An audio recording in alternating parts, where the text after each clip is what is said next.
So by now, I got to spend quite a few hours playing Team Ninja's new Rise of the Ronin. And because I know it's going to be a really long game, it's open world, I just wanted to give my first impressions of the game so far. And this game's a little unusual just because it's an action game, but it's open world and it's going to be a long game. But so far, I can describe this game as being a combination of other games I've played. And I gotta say, it reminds me a lot of Sekiro and Ghost of Tsushima. It's a bit of a combination of both those games. And I've heard people compare it to Assassin's Creed, but so far I'm not really getting that from this. Besides just the typical open world checklist. And I gotta say, this game surprised me with what it turned out to be. And this isn't really what I got from it just by judging from the trailers. And when I finally just sat down and first played this game, I seriously got my butt kicked by the first boss. And his name is Matthew Perry. The great white whale that's eluded all others. And it's funny because my wife was in the room. She just sees this boss called Matthew Perry and he's just kicking my butt. And it's kind of like a dorky name.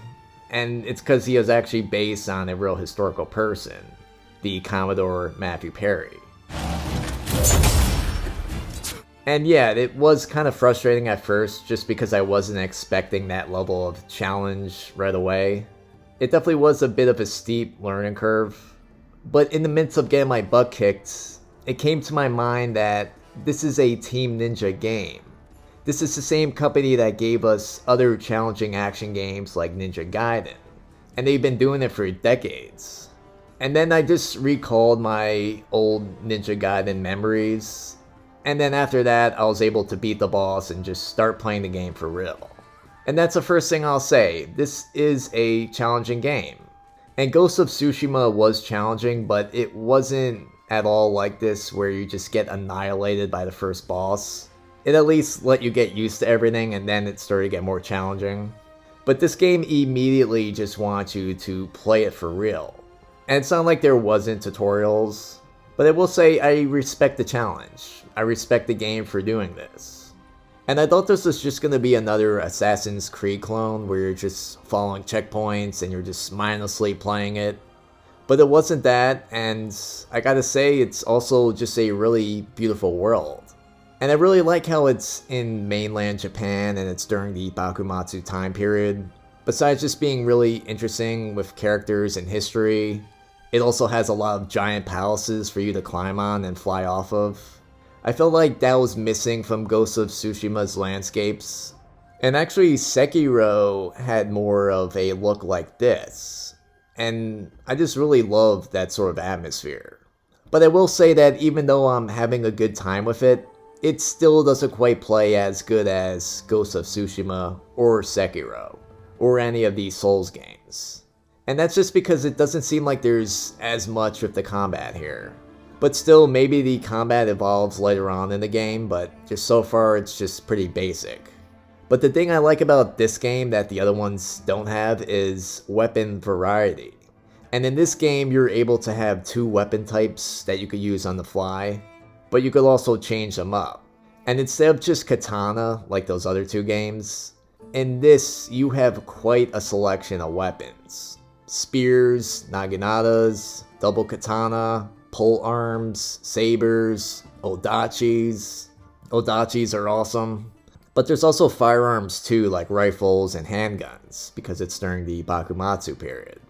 And I really like this variety because so often with these samurai games, you only really get to play with katana. But samurai in real life use much more than just one weapon. And like with the Souls games, you'll want to upgrade your stats based on what weapons you'll be using. So you do sort of have to make a decision of what weapons you'll stick with the rest of the game. For example, strength goes with Odachi, obviously because it's a giant sword. But apparently it takes intelligence to use a spear.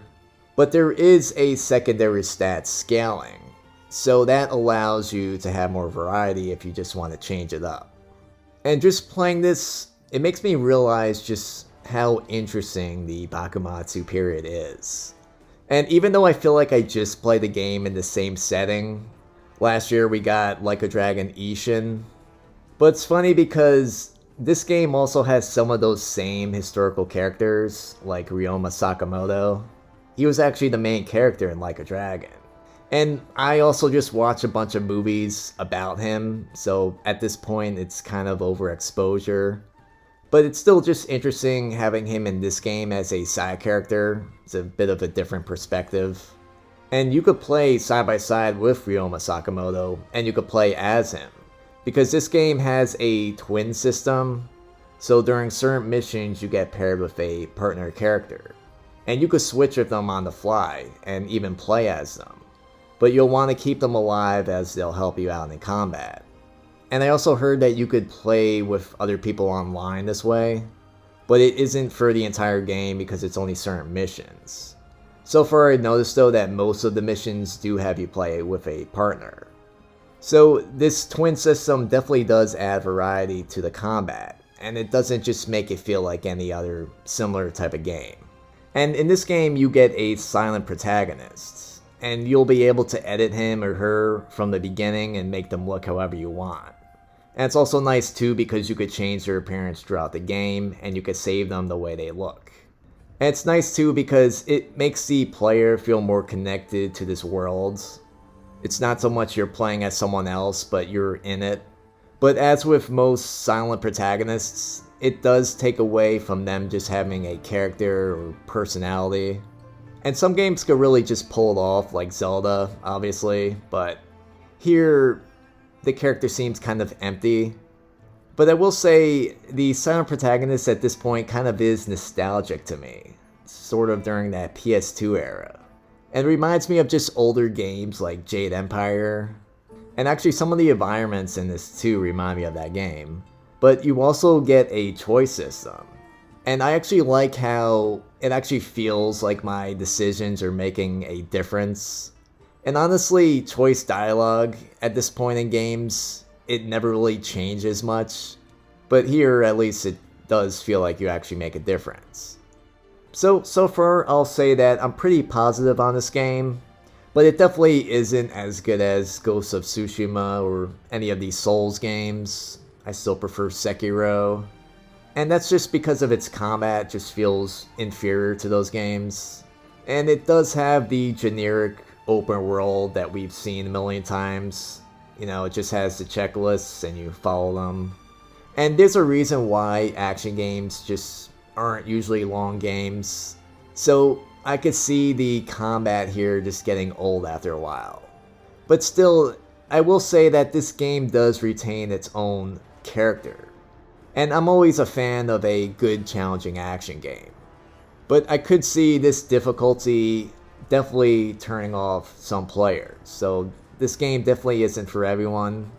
And like I said, the first boss, it does have a difficulty curve. But luckily there is 3 difficulty settings. And as of now, I have not had to go down in difficulty. But we'll see. I have a feeling this game's gonna get much harder. And like I said, I just love the Bakumatsu setting in this. They did such a good job with it. Just the city, the buildings, everything. And the game too is just beautiful. It's full of colors, nature, Japanese palaces. And it's just atmospheric. And if you played Team Ninja games, it has it all over this. This is a lot like a greatest hits of all of their franchises. So I recommend this to people who want another good samurai action game, more so in the vein of Ghost of Tsushima, but also too if you like challenging action gameplay like Sekiro or the Souls games or Ninja Gaiden. But also keep in mind that this does have the generic Assassin's Creed open world. Anyway, let me guys know what you think of the game so far.